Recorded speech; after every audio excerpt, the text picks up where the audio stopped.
Introducing the M.E.A.T method. I don't think we can say it like that. No. All right. Distraction makers. What we're going to be talking about is what we are calling the M.E.A.T method, M-E-A-T, which stands for marketing, experience, analysis, and takeaways. Yeah. And these are sort of the four aspects of a game's design that we are looking towards to kind of wrap our heads around how successful of an experience is a particular game. Before we tell you what the M.E.A.T method is, if you like our videos, feel free to like and subscribe. If you want to talk more about the M.E.A.T method or any other videos that we make on our channel, feel free to join the Discord. All right, so we've been talking about this idea for a little while. We have this theory, not completely locked down, but it's more solid. It's Jell-O. It's congealed, yeah, but it's not stone. Sure. It's a little shaky, but it holds form. We've talked about this theory for a little bit because one thing that has sort of been missing generally from games, or at least something that we have not personally discovered, is any sort of a formalized analysis of games. I think what you often end up running into is an analysis on games in terms of like an engineering perspective or a monetary perspective, an economic perspective. Right. But there's not, what we're looking for is a way to evaluate sort of the artistry of games. So most of the time, if you're playing a game, right, and you're not considering a proper analysis of this game, right, you can walk away from a game and you go, wow, I really liked that game. Yeah.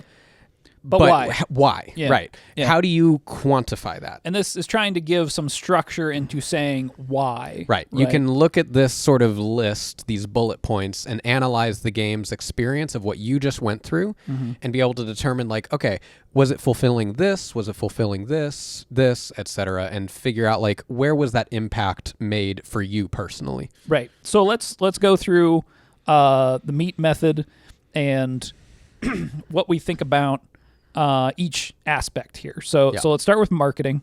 So marketing, I mean, it's pretty obvious. It is the initial impression of your game.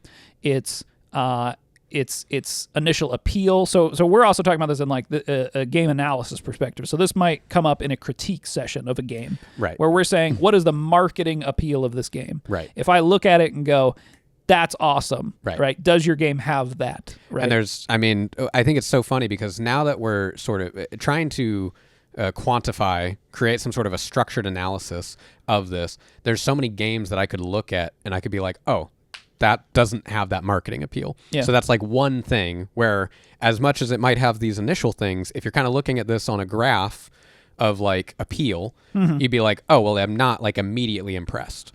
Or I'm not immediately engaged or interested with what this hook is. Right. And to be clear, a game can utilize these different steps in the method in different ways. Like a game might not necessarily have like a really punchy marketing impact. It might like creep up on you over time. Yeah. Right. And that's a different type of strategy. So this isn't necessarily prescriptive. It's not telling you exactly what to do. It's just saying, okay, well, consider the marketing of your game. And this is, I mean, like looking at Catan, right? Catan's not something that I'd look at and be like, ooh, wow, trade, building. It's a creeper. Right. But you play it and you're like, oh, it's got some lasting appeal. I see what's going on. And it has the other things of the M.E.A.T method that we'll get into. Right. So if we're going to, bring this back to Magic in the way that we should. Oh, yeah. The way that that's what this channel's about. We always do, is that Magic's initial marketing was that it was the first trading card game, right? Yeah. That's huge appeal. It is right not out of the gate. We're not just talking art, because the art for Magic, honestly, was fairly generic. It was generic sort of fantasy. Yeah, it was inspired fine. by D&D. It was fine. Right. But yeah, the appeal was, the marketing aspect was, look at this game that does not exist anywhere else. Right. This is a game where you get little pieces of it, and then you try to put it together and play it, and everybody's game looks a little different and all kinds. Yeah, that's an insane marketing idea. Like that, from the jump, instant appeal. Yeah. And something to keep in mind too is that like your game exists within the context of all the other games that have come before it. So that like you don't get that same marketing appeal from just being a trading card game anymore. Right. Now it's not enough to just be a trading card game. That ship has sailed. So what is your M, essentially. Right. And this could be art. This could be some kind of innovation. This could be, sometimes a gimmick, right? All kinds of different ways for you to say, hey, check this out. It's different. Right. Okay, so once we're past the marketing phase, we move into the experience phase. And the experience phase is actually playing the game, right? This is the maybe the first time a player plays the game. What are the initial impressions? And does the experience pay off the promise that the marketing made? Right. I think that's the most important. And I think that, we've kind of, in a longer form game that's not an orthogonal game like Magic is, that plays you play one round many times, but maybe something long form like an Elden Ring RPG type game. Yeah. It's probably more contained within like your first sort of introductory gameplay loop or / tutorial. Yeah, once you've gotten through probably at least one journey around the loop, and then that would be your initial experience. Yeah. And it's like you're saying, it's like you have a certain expectation built up from the marketing. It could be low, it could be high. It's determined by the player. But does that experience align with what your expectations are? Does it actually increase what your sort of engagement is now? Are you surprised or is it expected? Right. And I think that this actually is one area where I think Magic is actually kind of weak in that you're told, hey, you get to like customize and do whatever you want and collect all these pieces. And then when you get to the actual experience of it, there's a long road before you're like really understanding what's going on. And so when I'm analyzing something in the experience section, I'm thinking about how long is it going to take a player to like understand how to play this game? Right. And like Magic in general, there's just a lot of complexity to try to wrap your head around. So I think once you get to the analysis, right, the next section here, Magic is much stronger. And I think that's what's funny about Magic is like Magic technically is two games. It's the deck construction and it's the game itself. And so there are some people that I think the experience of deck construction could be overwhelming or it could be exciting. And I think that when you look at the marketing of it being customizable card game, the people that see that and get excited by that are going to love the deck construction phase and then get excited to try that out. The people that maybe see it as like a customizable card game and just want to do the card game part, they just want to play with the cards, the deck construction, they might be like, I don't really want to do that. I just want to play the game. Well, and I think a key piece of evidence here that I think Magic struggles in this area a little bit is that they sell pre-cons. They sell pre-built decks. And if they need people to get in and start playing the game. Yeah. Moving into the analysis territory here. Analysis is going to be after you have experienced the game, and now you're sort of, I think this is sort of where the sort of subject, the next level of intellect comes in here, and it's analyzing the game in terms of its depth and its staying power. It's is there something here that's going to keep me playing the game beyond the initial experience? This would be multiple gameplay loops that you've now experienced and wondering like, okay, is it the same thing? Mm-hmm. Is it going someplace? Is there more depth, more understanding, more to get out of the experience? One thing that I like to bring up here when I'm looking at games is that is there a foo strategy, meaning first order optimal? Basically, that means is there the sort of first strategy that I come to, is that just the best strategy? Yeah. And if it is, then you're going to be really weak here in this section. Magic is Magic's great in this area. It's its greatest selling point. Yeah, its greatest selling point is that the game is basically infinite. I don't know if I want to pick on anybody that's weak in this area, but something like Exploding Kittens, probably not. Whoa! A lot. Probably not a lot of depth. Look, if we're critiquing Magic, I think it's fair to critique Exploding Kittens. Sure. Right? Exploding Kittens, if we're to look at that through the M.E.A.T method, fantastic marketing. Yeah. It's marketing, top tier, and it's probably the biggest selling point of it. And the experience section? It's not bad. Good. I think its experience overall is pretty good. It's exciting when you're first having that first bit where you're like, oh, am I going to draw the bomb? Am I not going to draw the bomb? And then in its analysis, you play it multiple times and you realize like, oh, there's less depth than I anticipated here. So it starts to sort of dwindle. And the thing to keep in mind, again, none of this is like a wrong answer, right? These are different products. These are different experiences. They're aimed at different areas. Every game is someone's favorite game. Right. Yeah. Exactly. So, all right. So let's move into the last section of the M.E.A.T method, which is takeaways.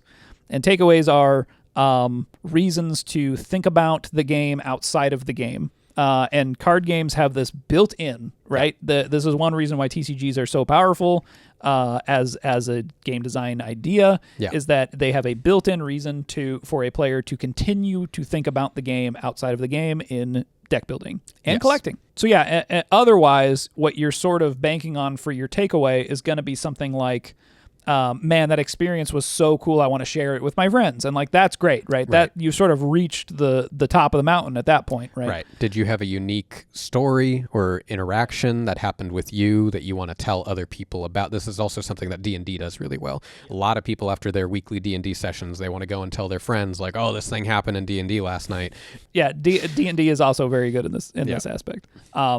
And that's something to consider, right? There are different ways to get these takeaways besides deck building, right? We happen to, talk about Magic a lot, but like you said, D&D is just another good example of a way to create a reason for players to continue to think about the game. Yeah. Sometimes it can even be deeper than that. It can be like an emotional experience that you had. It could be more of a linear narrative that you had in that game that you walk away from going, wow, how does that make me feel? I'm internalizing some of what I just experienced.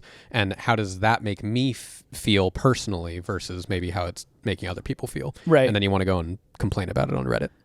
Yeah.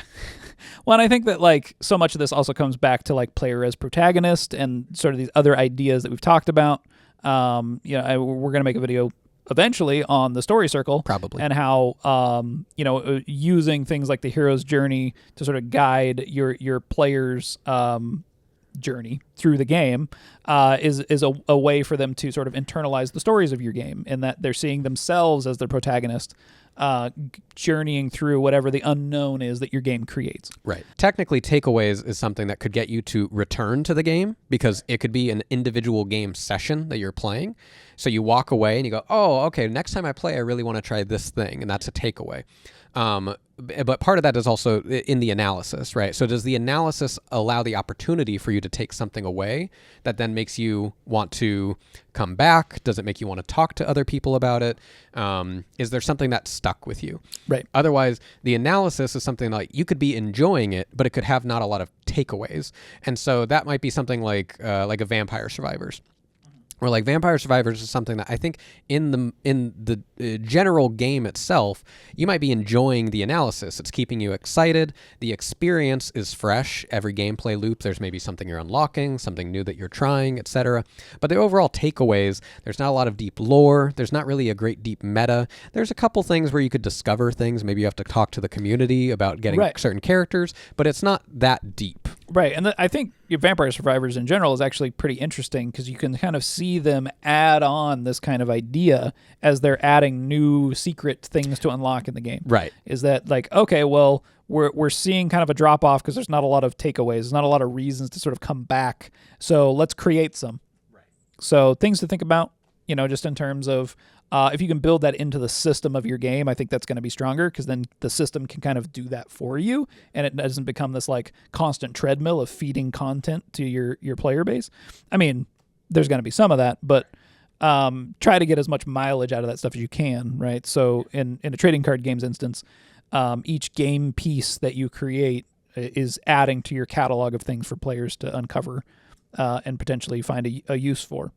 Where, if you're sort of building these things as one-offs, it's like, well, once it's unlocked, that's it. So why do we think this method is good? So, like we said earlier, I think that there's a lot of analysis in game design that I think comes from either an economic perspective or an engineering perspective in terms of the quality of what a game has sort of created. And there's not a lot of methods for analyzing the emotional impact, the sort of artist impact, the artistry of game design, and I think this gets us closer to that. I don't think it's perfect. I think it's just an idea. It's a method to at least have some kind of framework to ensure that you're thinking about these different aspects.